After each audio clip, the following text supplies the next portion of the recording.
अच्छा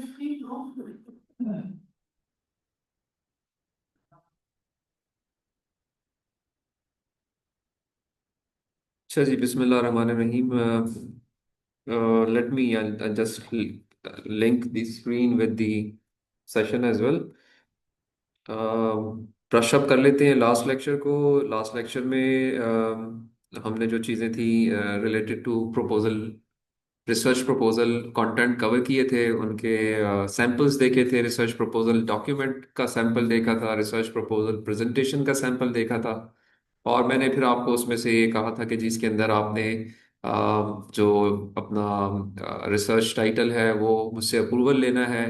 अभी भी कुछ लोगों ने अप्रूवल नहीं लिया, एटलीस्ट दो लोगों ने, बाकी लोगों के अप्रूवल हो गए हैं। तो आपने अपने रिसर्च टाइटल पेज को बना लेना है, उसके बाद इंट्रोडक्शन सेक्शन को लिख लेना है as per the given guidance, और लिटरेचर रिव्यू को आपने लिखना है। और उसमें मैंने रिक्वेस्ट की थी कम से कम दो पेपर्स का मुझसे आप शेयर करें ताकि मैं आपको गाइड करूं कि वो ठीक है या गलत है। उनमें से सिर्फ एक स्टूडेंट का मुझ तक अभी रिसर्च प्रपोजल डॉक्यूमेंट का लिटरेचर रिव्यू आया है, बाकियों का नहीं आया है।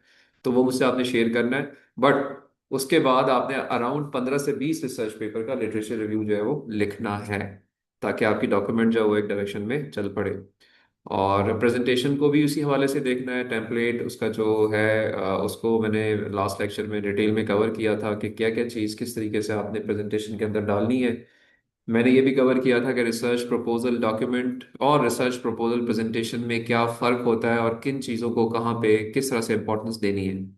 तो उन चीज़ों को मद्देनजर रखते हुए दोनों डायरेक्शंस में आपने अपनी एफर्ट शुरू कर दें। Time is less because in the by the because we have exams from 29 December. So around 3 weeks हमारे पास हैं। और so after 2 weeks I take start taking the presentations. 2 हफ्ते आपके पास हैं to prepare your presentation. Yes, writing के लिए I can give you more time. वो 29 तारीख यानी एग्जाम से पहले पहले तक आप अपना रिसर्च प्रपोजल डॉक्यूमेंट लिखने में टाइम ले सकते हैं। तो 1 महीना आपके पास है प्रपोजल डॉक्यूमेंट का, बट 2 हफ्ते हैं प्रेजेंटेशन फाइनलाइज करने के लिए। तो इस हवाले से अपने आप को रेडी रखें। इसके अलावा जो हमने नेक्स्ट चीज कवर की थी क्लास में, that was related to population sample size. Population को क्यों नहीं ले सकते, सैंपल साइज क्यों लेना चाहिए, और सैंपल साइज लेने के लिए क्या कंडीशंस होती हैं, उनके ऊपर हमने बात की थी। और इससे रिलेटेड हमने कुछ मैथमेटिकल एक्सप्रेशंस भी देखी थी, कुछ टर्मिनोलॉजीज देखी थी। हमने उनके ऊपर थोड़ा सा डिस्कशन की थी कि ये क्यों अहम है और क्यों हम एक सैंपल को वाकई एक रिप्रेजेंटेटिव सैंपल कह सकते हैं जब कुछ फैक्टर्स वो सेटिस्फाई कर रहा हो, अदरवाइज उसको हम नहीं कह सकते।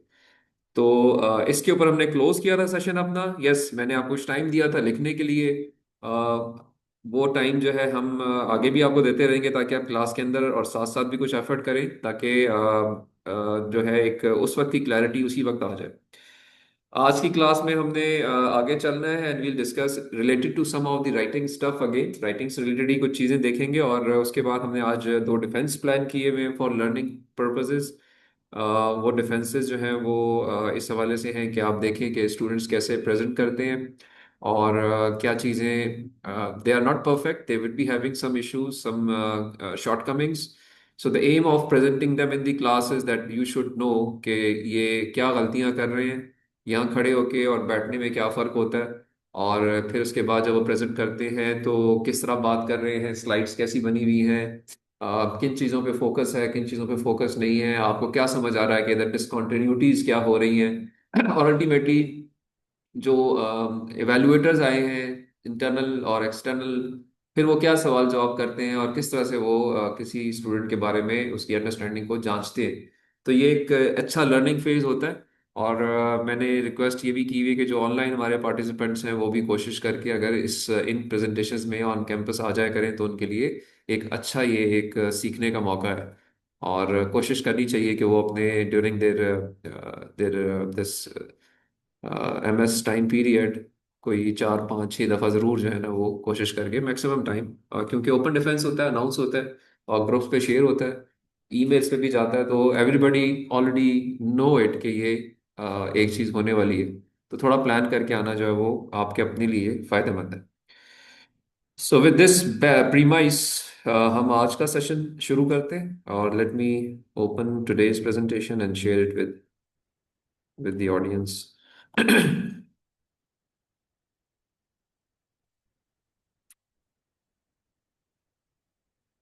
कोई क्वेरी है पिछले कंटेंट के अंदर से आप लोगों की, तो वो आप मुझे बेशक पहले पूछ लें कि कोई चीज़ समझ नहीं आई है या कोई फर्दर क्लैरिटी चाहिए किसी चीज़ के ऊपर। सो अगर नहीं है तो we can just start the session.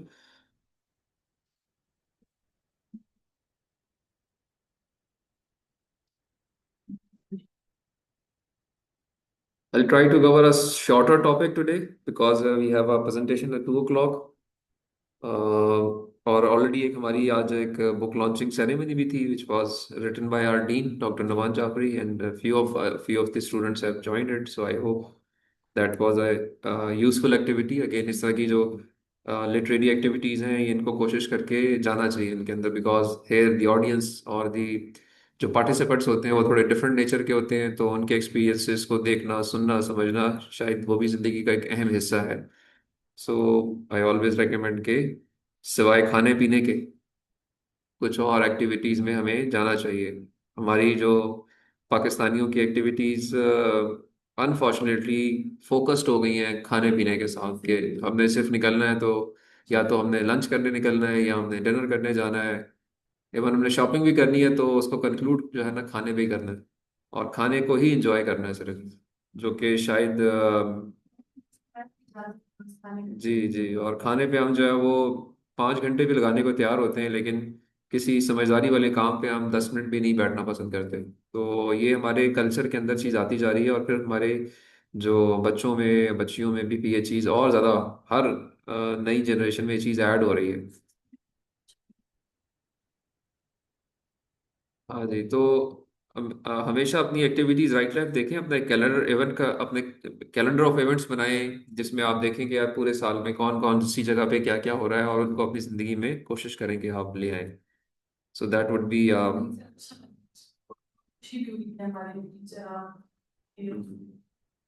It's good कि इस और कोश उससे इंस्पिरेशन ये लेनी है कि कल को ये काम आप भी करें और इस तरह की किसी एक्टिविटी में इन्वॉल्व हो। और बाकी ये कि हर चीज़ जो है वो इंसान की कोशिश एफर्ट मांगती है, कोशिश करनी है आपने, मदद अल्लाह मियाँ करते हैं। और अच्छे तरीके से अगर आप अच्छी नीयत के साथ कोई काम भी शुरू करें तो इसमें कोई दूसरी राय नहीं है कि वो काम पूरा ज़रूर होता है। जी जी, तो टाइम ज़रूर ले लेती चीज़ें कुछ, लेकिन ये कि आपकी आपकी जो वक्त है वो अच्छी डायरेक्शन में इस्तेमाल हो जाता है। आज की हम जो चीज़ है उस पर हम बात करते हैं थोड़ा सा। मैं आज बात करूंगा कि जो हमारे डिफरेंट सेक्शंस हैं राइटिंग के, एक स्केलेटन पेपर के पर्सपेक्टिव से उस पे हमें किस चीज़ पे कितना फोकस करना चाहिए। तो that would be the topic for today. Let me show the presentation, share it with the online participants as well.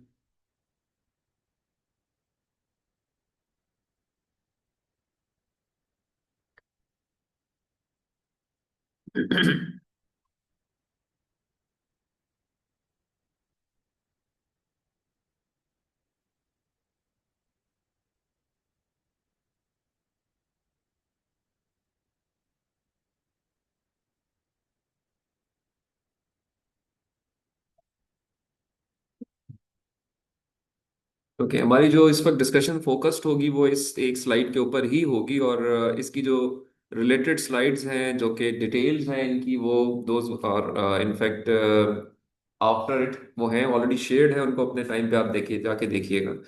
मैं इसमें इस पर्सपेक्टिव से बात कर रहा हूँ कि जब हम लिखना शुरू करते हैं तो ये वो सारे सेक्शंस हैं या चैप्टर्स हैं जो कि आप अपने डॉक्यूमेंट में डालते हैं। और रिसर्च प्रपोजल के अंदर इनमें सारे नहीं होते, कुछ चीज़ें कम है, वो हमने ऑलरेडी डिस्कस की हुई है कि वहां पे हम जो है वो प्रपोज मेथडोलॉजी के बाद रुक जाते हैं। But in case of a complete document which is a thesis, which could be a master's thesis, which could be a PhD thesis, there is all of these things are generally covered. यानी आप शुरू करते हैं एक title page से, फिर आप आ जाते हैं कंटेंट पे, टेबल ऑफ कंटेंट पे, लिस्ट ऑफ फिगर्स भी इंक्लूड की जाती हैं थीसिस के अंदर, डिसर्टेशन के अंदर। Then you write the abstract, abstract के बाद इंडेक्स टर्म्स, कीवर्ड्स की टर्म्स को आप मेंशन करते हैं। Then you write a chapter on introduction, और in case of a research paper you write a section और introduction. And similarly case of research proposal you write a section on introduction, ठीक है, जिस तरह अभी आप लिख रहे हैं। Then there could be a chapter on background, yes or no depends upon the decision of student and the research supervisor. So background का chapter या section add किया जाता है या किया जा सकता है based on the your related work, because here related work is shown a bit down, but problem definition जो होती है वो आप पहले भी दे सकते हैं, just to be coming straight to the point कि जी मैं अब इस problem पे काम करूंगा। बट प्रॉब्लम डेफिनेशन या प्रॉब्लम स्टेटमेंट आती है आफ्टर फाइंडिंग दी और डूइंग द गैप एनालिसिस। सो लिखने में प्रोबेबली पहले भी आ सकता है as per the different formats, लेकिन इसकी डेफिनेशन या कहें कि इसकी जो एक्सट्रैक्शन है या अवेलेबिलिटी है वो आफ्टर द रिलेटेड वर्क है। बट मैं इन दी सीक्वेंस ही अगर आपको बताऊं तो प्रॉब्लम डेफिनेशन आप देते हैं, इसको प्रॉब्लम स्टेटमेंट भी कहते हैं, and this is included in it generally in a thesis and in a research proposal. एक रिसर्च पेपर में most of the time problem definition as a separate heading नहीं होता, बट अगर डालना चाहें तो डाल भी सकते हैं। Again it depends upon the authors if they want to add it. Then summary of contribution, generally speaking summary of contribution का सेपरेट सेक्शन होता है in case of research thesis, dissertation, PhD thesis. In case of research paper summary of contribution जो है वो most of the time आपके जो introduction section होता है उसके एंड पे आप समटाइम्स ऐड कर देते हैं, बट सेपरेट सेक्शंस जो है वो नहीं लिखे जाते। Then comes the related work. तो थीसिस बोथ मास्टर्स पीएचडी में रिलेटेड वर्क के चैप्टर्स होते हैं, रिसर्च पेपर में लिटरेचर रिव्यू या रिलेटेड वर्क का एक सेक्शन होता है, और इस तरह से रिसर्च प्रपोजल के अंदर भी एक रिलेटेड वर्क का सेक्शन होता है जो भी आप लिख भी रहे हैं, जो मैंने आपको गाइड भी किया है कि वो कैसे लिखा जाता है। आफ्टर द रिलेटेड वर्क इसी के अंदर एंड पे आप समटाइम्स गैप एनालिसिस करते हैं, रिसर्च क्वेश्चंस को लिखते हैं, रिसर्च ऑब्जेक्टिव्स को लिखते हैं, but they are most of the time part of this chapter, जो कि रिलेटेड वर्क का चैप्टर आप लिख रहे हैं उसके अंदर ही लिखा जाता है। It may go towards the introduction chapter as well. Again आपने सीक्वेंस फ्लो को देखना है कि मेरा फ्लो किससे अच्छा बन रहा है, क्या इंट्रोडक्शन के अंदर मैं गैप एनालिसिस को ऐड कर लूं और रिसर्च क्वेश्चंस को ऐड कर लूं, रिसर्च ऑब्जेक्टिव्स को डाल लूं, या मैं इसको आफ्टर दी रिलेटेड वर्क्स या लिटरेचर रिव्यू के बाद लिखूं। जो जनरल मेथड है या जो ज़्यादा पॉपुलर या कॉमन प्रैक्टिस है वो है इंट्रोडक्शन चैप्टर के अंदर ही आप अपना गैप एनालिसिस और रिसर्च क्वेश्चंस और रिसर्च ऑब्जेक्टिव्स डाल दें, ताकि शुरू में ही लोग उसको देख लें। उनको आगे तक जाने का सम टाइम कभी हम देखेंगे कि कुछ लोग आगे जाते ही नहीं हैं। हाँ ठीक है, तो जब आगे जाते ही नहीं है तो अगर आपने काम की चीजें इंट्रोडक्शन वाले चैप्टर में ऐड नहीं की तो बहुत सारे लोग आपके काम को आगे जाके नहीं देखेंगे। इसलिए कुछ अहम ची अशिया जो है other than the three punch lines, जिसमें हमने कहा था कि इंट्रोडक्शन सेक्शन में या चैप्टर के अंदर आप लिखते हैं you introduce the problem, you give the significance of the problem, then you introduce your solution. So over there you can also give the summary of contributions, you can also give the research questions and research objectives within that section, so that a person who is opening the first chapter should be able to get the maximum content or about or idea about your work from very start, right? So ये चीज इस तरह से है। और after the related work it is always a chapter on your method, जो आपने इख्तियार किया है, जिस जो कि आपका सोल्यूशन है। सो जो प्रपोज मेथड है उसका एक चैप्टर होगा in masters thesis as well as in the PhD thesis. और वो जो मेथड है वो एक ब्लॉक डायग्राम से अगर शुरू हो और उसके जो डिफरेंट मॉड्यूल्स हैं उन पे फिर आप लिखें, उनकी डिटेल बताएं along with the mathematical backings, and ultimately यहाँ पे आप अपने सिर्फ मेथड को बताते हैं, और फिर एक चैप्टर रिजल्ट्स एंड डिस्कशन का सेपरेट होता है आफ्टर द मेथड। मेथडोलॉजी जो है, प्रपोज मेथडोलॉजी रिसर्च प्रपोजल का हिस्सा होती है विदाउट एनी इम्प्लीमेंटेशन। जो रिजल्ट्स एंड डिस्कशन का चैप्टर है ये सिर्फ पीएचडी थीसिस, मास्टर्स थीसिस में होता है या रिसर्च पेपर्स में होता है, रिसर्च प्रपोजल के अंदर नहीं होता, क्योंकि प्रपोजल में आपने काम अभी कंप्लीट नहीं किया होता। So accordingly, after the methodology chapter, the chapter is results and discussion, जिसमें आप अपनी implementation details बताते हैं, प्लेटफॉर्म डिस्कस करते हैं, डेटाबेसेस डिस्कस करते हैं, उनकी implementation results दिखाते हैं, बेंचमार्क्स जिनकी बेस पे अपने काम को आप परफॉर्मेंस एवेलुएट कर रहे हैं वो मेंशन करते हैं, ग्राफ्स बनाते हैं, टेबल्स बनाते हैं और उनके बारे में एनालिटिकल कमेंट्स देते हैं।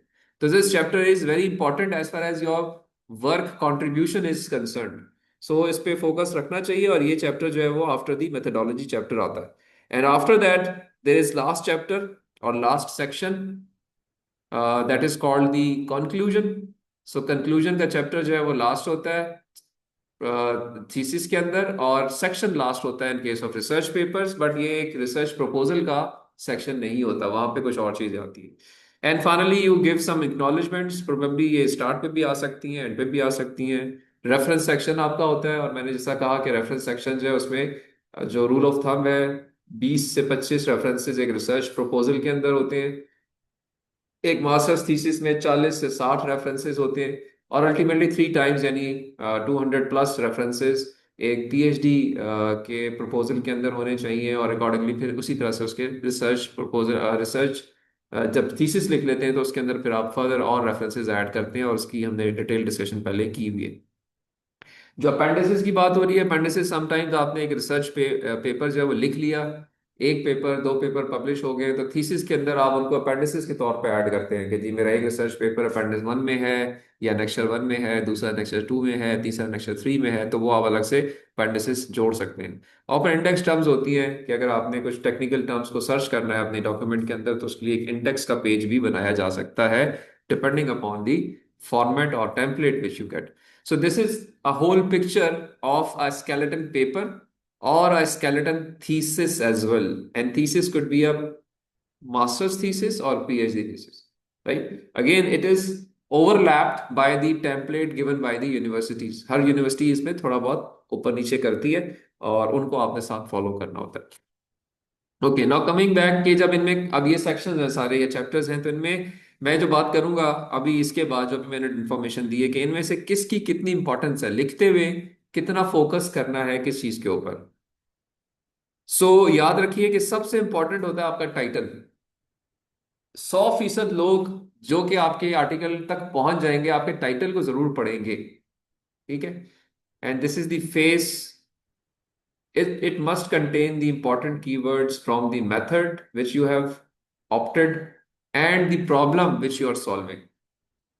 And it should be a short one, बहुत बड़ा लंबा टाइटल 6 लाइनों का, 4 लाइनों का नहीं होना चाहिए। It should finish within 2 lines max, preferably 1 line, but not more than 2 lines. So title को आपने अकॉर्डिंगली एक इंफॉर्मेटिव क्लियर मीनिंगफुल रखना है, keeping all the important keywords in, so that जब कोई बंदा उसको पढ़े तो वो अगर उसने किसी एरिया में काम करना है तो वो फौरन पहुंच जाए कि यार ये काम तो मेरे काम का है, इसलिए वो उससे फिर आगे अपने रेफरेंसेस का हिस्सा भी बनाए। सो इस परस्पेक्टिव से topic is very important. After the topic हम अपना एब्स्ट्रैक्ट लिखते हैं। Abstract is not part of your research proposal document, but it is there in your thesis, both thesis in your research paper. Statistics ये कहती है कि अगर 100 लोगों ने आपका टाइटल देखा है तो उसमें से अराउंड 85+90% लोग जो है वो जाके आपका एब्स्ट्रैक्ट पढ़ेंगे, ठीक है। तो इसलिए एब्स्ट्रैक्ट जो है उसको बहुत मेहनत से, एफर्ट से, दिल से, शौक से लिखना चाहिए। ऑल्दो ये सेक्शन या ये जो चीज है ये शुरू में होती है, बट ये सबसे आखिर में लिखी जाती है। आई मीन टू से कि यहाँ पे जितनी चीजें ये लिखी हुई हैं ये सब पहले लिख ली जाएंगी, जो एब्स्ट्रैक्ट है वो सबसे एंड में लिखा जाएगा। You author must write the title, must recite the title, must write the introduction section, problem definition, summary of contribution, related work, methodology, results, references, हर चीज उसने डाल दी। अब वो जब ये सब कुछ क्लियर कर चुका होगा फिर वो आएगा वापस और लिखेगा एब्स्ट्रैक्ट के जी मेरे इस काम का एब्स्ट्रैक्ट क्या होना चाहिए, ठीक है। सो एब्स्ट्रैक्ट में क्या होता है आपके ख्याल में, क्या लिखना चाहिए? एक किस्म का नहीं, क्लैरिटी से बताएं क्या होना चाहिए। तो उसका इंट्रोडक्शन। नहीं, इंट्रोडक्शन तो चैप्टर सेक्शन अलग है। एब्स्ट्रैक्ट में सर उसकी थोड़ी सी जो इंफॉर्मेशन होती है पेपर के बारे में वही मतलब कि एब्स्ट्रैक्ट जो है वो पेपर के बारे में भी लिखा जाता है और थीसिस के बारे में भी लिखा जाता है, तो हमने तो बात ये करनी कि एब्स्ट्रैक्ट में होना क्या चाहिए। सर एब्स्ट्रैक्ट में उसकी इंट्रोडक्शन आ जाएगी, किसकी? जो वो पेपर है पूरा। तो फिर इंट्रोडक्शन सेक्शन की क्या जरूरत है, अगर इसमें इंट्रोडक्शन ही आ गई। अच्छा चले, मैं इसीलिए आपसे पूछ रहा था कि पता होना चाहिए कि एब्स्ट्रैक्ट में लिखना क्या है, गेट पंच लाइंस पता होनी चाहिए। सो एब्स्ट्रैक्ट के अंदर जो है ना, प्योरली जो आपका मेथड है, इम्प्लीमेंटेड मेथड, उसकी डिटेल्स आनी चाहिए। In a word, compact concise terms में, सोल्यूशन। जो सोल्यूशन आपने दिया है वो सोल्यूशन की डिटेल्स आनी चाहिए। इसमें प्रॉब्लम को इंट्रोड्यूस करने की जरूरत नहीं है, ना प्रॉब्लम का बताने की जरूरत है। Avoid the problem, avoid the unnecessary details. Directly go and discuss how you have solved your own method. उसकी जो पंच लाइंस हैं उस मेथड की, कि वो मेथड ने ये काम, आपने क्या क्या स्टेप्स में काम किया और उसके फायदे क्या हुए, फिर what are the advantages of the solution given by the authors. So here focus should be on the method और द सॉल्यूशन, जो आपने लफ्ज यूज किए। वहां पे आप इंट्रोड्यूस करते हैं, इंट्रोड्यूस में और डिटेल्स बताने में, एग्जैक्ट मेथड की डिटेल्स बताने में फर्क होता है। आप जब पेपर, अच्छा आप कैसे पता चलेगा, अब आप पेपर्स पढ़ रहे हैं ना, तो आप पेपर जब पढ़ें तो पढ़ने से सीखेंगे। आपके लोग जब अपने काम को लिखते हैं तो इंट्रोडक्शन में किस तरह के अल्फाज इस्तेमाल करते हैं और एब्स्ट्रैक्ट में किस तरह के अल्फाज इस्तेमाल करते हैं। सो इंट्रोडक्शन में लाइटली इंट्रोड्यूस करते हैं, यहाँ पे रिचली, मैं अगर एक लफ्ज इंग्लिश का इस्तेमाल कर लूं तो लाइटली या शेलोली इन द इंट्रोडक्शन आती है चीज, एंड रिचली आती है विद इन द एब्स्ट्रैक्ट। इधर आप टेक्निकली अपने काम के, अपने मेथड को बताते हैं कि मेरा मेथड इस तरह से शुरू हुआ, ए से बी पे इस तरह आया, बी से सी पे इस तरह आया, सी से डी पे इस तरह आया, सी टू डी में मैंने ये एडवांटेजेस लिए, डी टू ई में मैंने ये एडवांटेजेस लिए, और अल्टीमेटली मेरा टोटल जो काम है उसमें ये फायदा हुआ। राइट। सो एब्स्ट्रैक्ट के अंदर, again I repeat, you richly describe your method, your solution, and do not try to dilute it with unnecessary details कि ये प्रॉब्लम कहीं पे था, वहां से इधर आया, यहां से यूं हुआ, उसने ये किया, उसने ये किया, नहीं, इस तरह की बातें यहाँ पे नहीं की जाती। Right, and it is an important section, I would say. It's not a chapter, it's just one pager at the most। ठीक है, तो इसको आपने जब लिखना है तो इस पे फोकस करना चाहिए और इसके ऊपर मेहनत करनी चाहिए आफ्टर डूइंग एवरीथिंग। ठीक है, तो abstract is something like that, so it is important thing. और इसमें मैंने आपको बताया कि किस तरीके से ये चीज आपने इसको लेके चलना है। Coming on to the introduction section, ये इंट्रोडक्शन चैप्टर, मैंने आप ऑलरेडी इसकी पंच लाइन्स बता दी हैं कि इंट्रोडक्शन सेक्शन की पंच लाइन्स क्या होती हैं, how it is to be written. इसके अंदर you introduce the problem, you give significance of the problem, and then you give introduction of your solution. Statistics ये कहती है कि इस सेक्शन को या इस चैप्टर को 43% लोग पढ़ेंगे, यानी आधे हो जाएंगे ऑलमोस्ट, जिन्होंने आपके टाइटल को देखा होगा। Right, but still it's a large number. But again बहुत बड़ा नंबर नहीं है, एब्स्ट्रैक्ट इससे ज्यादा इंपॉर्टेंट है, तो लिखते हुए ज्यादा फोकस जो है ना वो एब्स्ट्रैक्ट पे होना चाहिए। यानी ये लो कि अपनी एनर्जी सारी आप लगा दें इंट्रोडक्शन के ऊपर, और बाद में जो है ना वो रेंगते रेंगते जो एब्स्ट्रैक्ट लिखे और उसमें इंतहाई बेकार सा काम करें, तो लोग उसको देख के ही बस पेपर को बंद कर दें।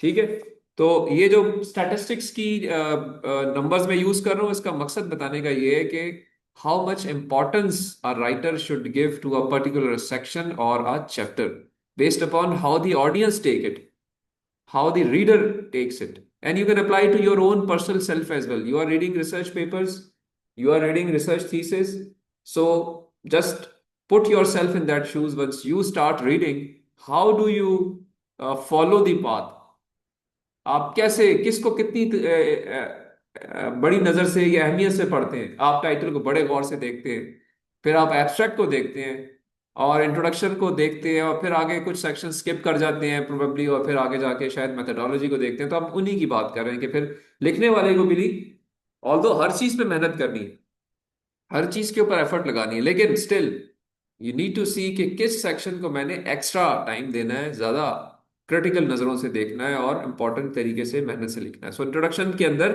थोड़ा सा you can take leverage and give more time to your abstract till the time. अब हम आगे चलते हैं कि अगले सेक्शंस, अगले चैप्टर्स भी हैं। सो अब आते हैं बैकग्राउंड के ऊपर। बैकग्राउंड इंफॉर्मेशन, या मैं अगर कहूँगा कि जो आपकी प्रॉब्लम डेफिनेशन है ये सारे, और समरी ऑफ कॉन्ट्रीब्यूशंस कह लें, या जो आपका रिलेटेड वर्क है, ये सारे एक तरह के एक ही सेक्शंस के अंदर चीजें कवर होती हैं। सो जो रिलेटेड वर्क है इसको मोस्टली, यानी जो लिटरेचर रिव्यू है, इसको एज सच पढ़ने वाले बहुत ही कम होते हैं, ऑलमोस्ट नहीं पढ़ते। आप अपने ऊपर अप्लाई कर लें, आपने किसी के पेपर को खोला होगा तो उसका रिलेटेड वर्क नहीं पढ़ा होगा, ठीक है। इट मीन्स कि इस पे बहुत टाइम नहीं लगाना। लेकिन ये इंपॉर्टेंट क्यों है? ये इंपॉर्टेंट इसलिए है कि इवैल्यूएटर्स जो होते हैं आपके काम का, वो आपके होमवर्क को चेक करते हैं। दे ऑलवेज गो एंड सी के how you have taken help from the existing literature, from the existing products, from the existing available data. So they would be interested in this. It means they might not be going to reading your literature review section, but they would go and see your reference section. Got my point? Reference section को लाजमी जाके लोग देखते हैं कि यार इसने homework कैसे किया है। और शायद आप भी जब थोड़े से एडवांस हो जाएंगे अपने एरिया में, तो आप भी इस काम को देखेंगे कि आप शायद लिटरेचर रिव्यू नहीं देखेंगे, लेकिन आप उसका रेफरेंस सेक्शन देखेंगे, यार कि इसने ये जो सारा काम करके दे रहा है, ये खुद इसने कहाँ से चीजें पढ़ी हैं। एक क्वालिटी का आइडिया हो जाता है कि इफ दे आर रेफरिंग और a person is referring good quality work, so probably he is also a good quality writer. ठीक है, तो उस पर्पस के लिए again I repeat, people do not go through the related work in text form, but they go and see your reference section। तो ये वहीं से चूंकि लिखा गया है, तो इसलिए इसको भी कदरे किसी हद तक इंपॉर्टेंस देने की जरूरत होती है कि रेफरेंस सेक्शन आपका बिल्कुल स्पिक एंड स्पैन हो। आपने रेफरेंसेस जो स्टैंडर्ड्स हैं उनको फॉलो किया हो, किसी एक स्टैंडर्ड को फॉलो किया हो, डिटेल सारी हो। ये ना हो कि ऑथर के नाम मिसिंग है या जर्नल का नाम मिसिंग है, या एक स्टाइल एक जगह रेफर किया है, दूसरा स्टाइल दूसरी जगह रेफर किया है। सही है, हमने दो स्टैंडर्ड पढ़े थे ना, IEEE स्टाइल देखा था और उसके अलावा ऑथर डेट स्टाइल देखा था। तो अब ऐसा ना होना कि आप कहीं पे ऑथर डेट यूज कर रहे हैं, कहीं पे आप IEEE स्टाइल यूज कर रहे हैं, कहीं पे कोई चीज मिस कर गए, कहीं पे कोई चीज एक्स्ट्रा डाल दी है। ठीक है, तो वो चीजें यहाँ पे राइटिंग वाले के परस्पेक्टिव से इंपॉर्टेंट है, हमने देखनी है, मैंने और आपने। So I hope this make sense, this section, this chapter. जो मेथोडोलॉजी वाला चैप्टर होता है, इसको 12% लोग पढ़ते हैं। यानी वो लोग जो जिन्होंने आपके पेपर को सिलेक्ट कर लिया, यानी 100 में से 12 लोग ही होंगे जो कि डिटेल में आपके पेपर को आके देखेंगे कि यार इसका मेथड खोलूं, देखूं कि इसने किस तरह से अपने काम को इम्प्लीमेंट करने के लिए प्रपोज किया है, इसके सेक्शंस क्या है। ठीक है, तो अगेन आप भी अगर अपने अपने ऊपर अप्लाई करो, तो अगर आप 100 पेपर खोलते हो, 100 पेपर के टाइटल पढ़ते हो, तो शायद उनमें से 12 पेपर, 10 पेपर, 9 पेपर सेलेक्ट करते हो कि जिनको आप फाइनली कहते हैं कि इसको मैंने डिटेल में पढ़ना है, इसके मेथड को, इसके रिजल्ट्स को, क्योंकि ये मुझसे बहुत रिलेटेड। तो इसका मतलब एक ये भी निकलता है कि once you have this type of understanding that stats says that this is being read by lesser number of people, so accordingly I should spend a bit relaxed time on formulating this section and improving this section। यानी again मेरी energies जो है इस पे इतनी ना लग जाए कि जो इंपॉर्टेंट सेक्शंस हैं उनको मैं इंपॉर्टेंस ना दे सकूं। ठीक है, so methodology is in fact what, your block diagram, your modules, and its explanation how they have been implemented step by step, details of the proposed method which you are trying to solve or trying to give कि ये मेरा हल है, इसको इस तरह से किया जाना चाहिए और मैं कर रही हूँ। तो मेथोडोलॉजी के अंदर ये चीजें आती हैं। Then comes your results. Results के अंदर इंप्लीमेंटेशन एल्गोरिथम्स हो सकते हैं, रिजल्ट्स डायग्राम्स हो सकती हैं, टेबल्स हो सकते हैं। ठीक है, तो वो सारा कुछ आपका रिजल्ट सेक्शन में आएगा। अगेन कम लोग इसको देखेंगे, बट एज आई सेड कि कुछ और सेक्शन है जो कि इंपॉर्टेंट है, जिसमें एक और इंपॉर्टेंट सेक्शन है आपका कंक्लूजन वाला। सो कंक्लूजन का जो चैप्टर है, it is like an abstract section, but इसमें एक फर्क होता है। एब्स्ट्रैक्ट में जो है, आप मैंने कहा था कि it's most of the time your method, it is rich in your method with the advantages जो कि आपने वहां पे अचीव किए। Here comes the future works. Conclusion में आप एडवांटेजेस नहीं बल्कि कुछ इस हवाले से अपने काम को बताते हैं कि जी मैंने काम तो कर लिया, बस इसके अंदर और भी डायरेक्शंस हैं जिनमें काम किया जा सकता है, और probably there are some drawbacks, some shortfalls as well, जिनकी वजह से वो फ्यूचर वर्क्स पॉसिबल है। तो कंक्लूजन में आप ज्यादा फोकस रखते हैं फ्यूचर डायरेक्शंस के पर्सपेक्टिव। इसमें ये एग्जाम्पल हो सकता है इसमें कुछ इस तरह की अपॉर्चुनिटीज हैं या डायरेक्शंस हैं, मैंने एक हद तक काम किया है, उसके एडवांटेजेस हैं, but there are still certain things जिनको इम्प्रूव किया जा सकता है, जो कि अगेन डिस्कस होता है कंक्लूजन के अंदर। सो कंक्लूजन को भी बड़ी लोग आके पढ़ते हैं। तो आप अपने ऊपर भी अप्लाई करें, आप भी जब रिसर्च पेपर खोलते हैं तो आप टाइटल, टाइटल के बाद एब्स्ट्रैक्ट, इंट्रोडक्शन देखते हैं, बट सम टाइम इंट्रोडक्शन देखे बगैर you go on to the conclusion कि यार इसने क्या कंक्लूड किया अपने काम के ऊपर। ठीक है। सो इस तरह से कंक्लूजन का चैप्टर भी उसी तरह से फोकस करना चाहिए, अच्छे मेहनत के साथ, दिल से, हार्डवर्क के साथ कंक्लूजन का चैप्टर या सेक्शन को लिखना चाहिए। अगेन एक्नॉलेजमेंट्स आर कॉमन, इनको आप डालते हैं। रेफरेंसेस मैंने आपसे कहा कि एक स्टैंडर्ड रेफरेंस टेम्पलेट को फॉलो फॉलो किया जाता है, और ये इंपॉर्टेंट है क्योंकि सारे इवैल्यूएटर्स इसको देखेंगे। तो क्योंकि आपके काम को कोई और देखे ना देखे, शब्बीर तो देखेगा ना। तो शब्बीर जो है आपका, वो आपके इवैल्यूएटर्स हैं, इंटरनल एक्सटर्नल है, उन्होंने तो देखना है, तो उनके लिए इसको आपने मेहनत के साथ अच्छे तरीके से तैयार करना है। ठीक है जी। सो वी क्लोज हेयर, एंड आज का इतना ही हम रखते हैं कि हमने डिफरेंट सेक्शंस को देखा। अब हम एक डिफेंस के लिए मैं आपको 5 मिनट की ब्रेक दूंगा, 2 बजे हम दोबारा इकट्ठे होते हैं। अनफॉर्चुनेटली शायद वो हम रिकॉर्ड ना कर सके, लेकिन ये कि जो क्लास में आप लोग हैं हम अटेंड करें, और उसमें देखें कि क्या चीज़ जो है वो आपने उसको देखनी है। और बाकी जो आपको टास्किंग मैंने दी हुई है उसी को, उस पे ज़रा आप थोड़ा सा और काम ऐड कीजिए, अपना लिटरेचर रिव्यू सेक्शन पूरा कर लीजिए, अपना इंट्रोडक्शन सेक्शन पूरा कर लीजिए, टेम्पलेट को खोल लीजिए, प्रेजेंटेशन को तैयार करना शुरू कर दें, और से किसी वक्त भी तैयार रहें कि हम जो आपने काम किया हुआ है उसको हम किसी हद तक एक दफ़ा वैल्यूएट करें। ठीक है। कोई क्वेश्चन है आपकी, कोई क्वेरी है तो मुझे बताइए, anything which you would like to ask. कुछ भी नहीं है? Okay, Ji, we then close this session, and now we have at 2 o'clock we'll have the defense, first defense and 2:30 second defense. तो दो डिफेंसेस हम लेंगे, और अकॉर्डिंगली उसको फिर हम देखते हैं कि उसमें आपकी क्या क्वेरीज हैं, क्या क्वेश्चन आंसर है।